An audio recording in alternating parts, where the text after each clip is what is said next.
Our guest, you can say, is a young maverick who excels in different fields. He was a young sports show host during his elementary days and was instrumental in powering the Ateneo Blue Eagles to 2 UAAP basketball titles in college and now plays for the Shine Elasto Painters in the PBA. Let's welcome to the BNC studio. In full color, we've got Anton Asistio. Brother, thank you so much for the time and welcome. Thanks for having me. Happy to be here. Yeah, so you are, I believe, the third Shine Elasto Painter na nag-guest dito sa The Scorecard. So it's a huge honor, man. It's great to catch up with you. Nakausap ko si mga teammates mo, si Big Bo Belga at si Andre Caracot. You guys are still in the pursuit of another PBA championship and covering you. You're almost there kasi semifinals. How has it been as of late? It's been good. Yun nga, we made the semis 3 times in a row already. But unfortunately, we haven't really made it to the finals. So hopefully, the next conference, we'll be able to make it to the finals naman. Sige, I'll ask your thoughts about kung ano sa tingin mo ang kulang pa, what needs to be improved for you guys to get over the hump. So on the way here, brother, I was watching some of your old interviews and I saw one interview that you did na 18 years ka pala sa Ateneo. You are a full-blooded Ateneo product. Now you're 29 years old. You're in your 4th year in the PBA. When you look back at your Ateneo education, what are your fondest memories? And what are the things that you've learned that you still use up to this day? For me, it was a lot of good memories, of course, kasi nga I was there ever since I was a kid. My life was just in Ateneo. But, it was really the ups and the downs that helped me to, overcome and achieve the things that I did nowadays. Okay, and then I was surprised to learn just recently na when you were young, you were actually thinking about becoming a sports show host. So tell me about that. Yeah, actually, that was a long time ago. I was probably like 10 or 11 years old, and I was invited by my ninang to audition. Ayun, tas thankfully I got the part. And it was a good experience. I had a lot of fun and it was a good exposure also at a very young age for me. So what happened? Is this still something that you want to do in the future? Kasi alam ko, yung iba mga teammates mo like sina Aaron Black, Brix Ramos, they're also venturing into media nowadays. I'm open to it, But right now, my focus is on basketball. But we'll see. Maybe in the future, if there are opportunities. Yeah, your former teammate, Ray Batak, nakakasama ko rin as a commentator in the NCAA minsan. So definitely something that you can do on the side. But I know you are on a mission, syempre, with regards to trying to win a PBA championship, which is not easy, of course. Rain or shine, going back, Anton. Obviously, in the PBA, real talk lang, it's very hard to win a championship. The past PBA conferences that I've covered, ngayon lang ako nakita ng back-to-back, yung sa TNT. So now they're going for a Grand Slam. Para sa'yo, what needs to be done sa Rain or Shine for you guys to get over the hump and barge into the finals first? I think, we've had some experience in the semis. Yun nga, I said we made it to the semis 3 times. And itong last conference, I feel like we were a lot closer to making the finals than the previous 2. So I think we need to be more with our execution. We need to focus on our execution and siguro may kailangan ng konting swerte na rin para makapasok sa finals. Yeah, sa basketball, kahit saang liga naman, kasama yan. You need to be lucky to win a championship. Sa NBA, nakikita natin, one injury to a key player derails a team's championship aspirations. Now, Anton, 18 years in Ateneo, ever since I've met you, talagang you've been a stud on the basketball court from high school to college and now in the PBA. Was it always basketball for you from the beginning? Yes, it really was. Like, ever since I was a kid, if you asked me what I wanted to be, it was always a basketball player. So, very blessed and very happy to be living the dream. So, how long do you think you will be playing basketball? You're 29 years old right now. Di nga ako makapaniwala when I checked your UAAP page. You're about to embark on your 5th season in the PBA after this conference. So, how much longer do you think you'll be playing basketball? Si Big Bo nga, hanggang ngayon, naglalaro pa rin.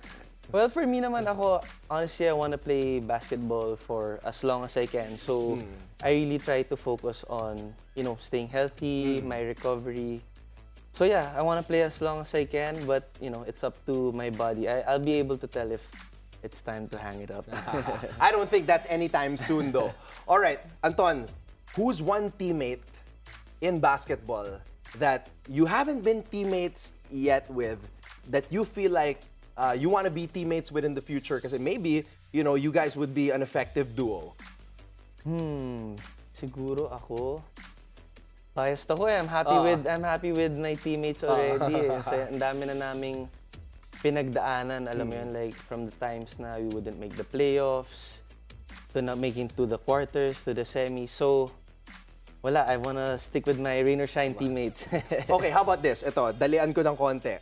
From your Ateneo brothers, kasi syempre, you guys are really tight, the Bebop, band of Blue Eagle brothers. Syempre, sina Isaac, sina 30. I remember watching that Game 3 in the UAAP Finals, Ateneo Lasal. Sino yung gusto mo maging teammate ulit sa mga yon? Sa mga Ateneo teammates mo before? Kasi yun, magkakalaban kayo eh. Siguro si 30. 30. Yeah, 30 was my teammate actually ever since we were in grade school pa. So parang ngayon lang talaga kami nagkahiwalay. But yeah, probably 30, especially now, he played in B-League. He's now playing in Dubai, right? So it'd be good to, play with him again. It's a very interesting career path that 30 took. Do you ever, do you see him maybe playing in the PBA one day? I feel like eventually he will, but also I think now is a perfect time for him to explore those other options, diba? I mean, it hasn't really been done by a lot of people, so it's good for him. And si 30, he works really hard, so he deserves it. Grabe, one of my core memories of you and 30 was that championship. So I want to invite you here. Oh, we're seeing this moment right here.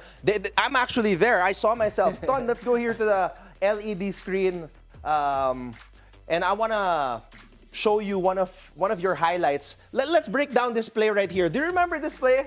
Of course. How can I forget? All right, what happened there?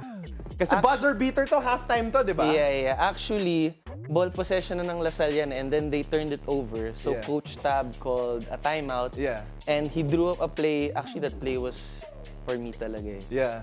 So yeah, that was a perfectly executed play. And I remember the commentator, it was Tito Miko Halili, and was it Boom or Christian Luanzon? Parang sinabi na after this, possession nyo, start ng third quarter. So, ang laking bagay nito. No, and I remember, a few possessions before this, we were only gonna be up by 1. And then I think there were free throws and then I hit that 3. So, instead of being up by 1, naging up by 7 pa ata kami. Ton, look at the crowd. Na-miss mo ba yung ganyang klaseng crowd? Of course. All right. Now, there's another highlight that I want to show you, but PBA naman. Kasi ngayon, usap-usapan yung 4-point play.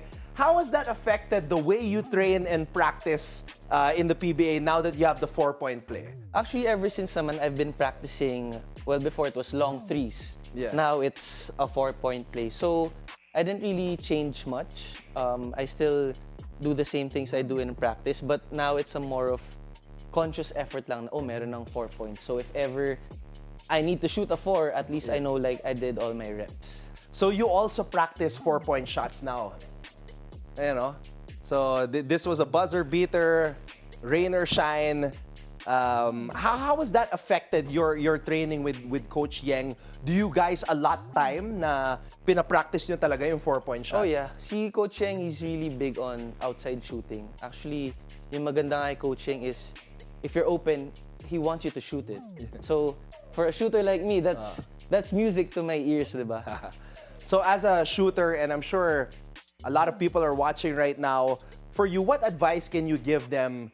Because obviously you're poised to have a long career in the PBA because you have that outside shot. What would your advice be to them, anybody who wants to make it to the PBA, make it big in basketball and have a career? Siguro yung advice ko lang to them is to keep working hard and to never lose confidence in yourself. Kasi, you know, life of a basketball player, there's a lot of ups, but probably a lot more downs. So you can't let the downs, you know, stop you from achieving your dreams. All right. Last question, last message to the fans.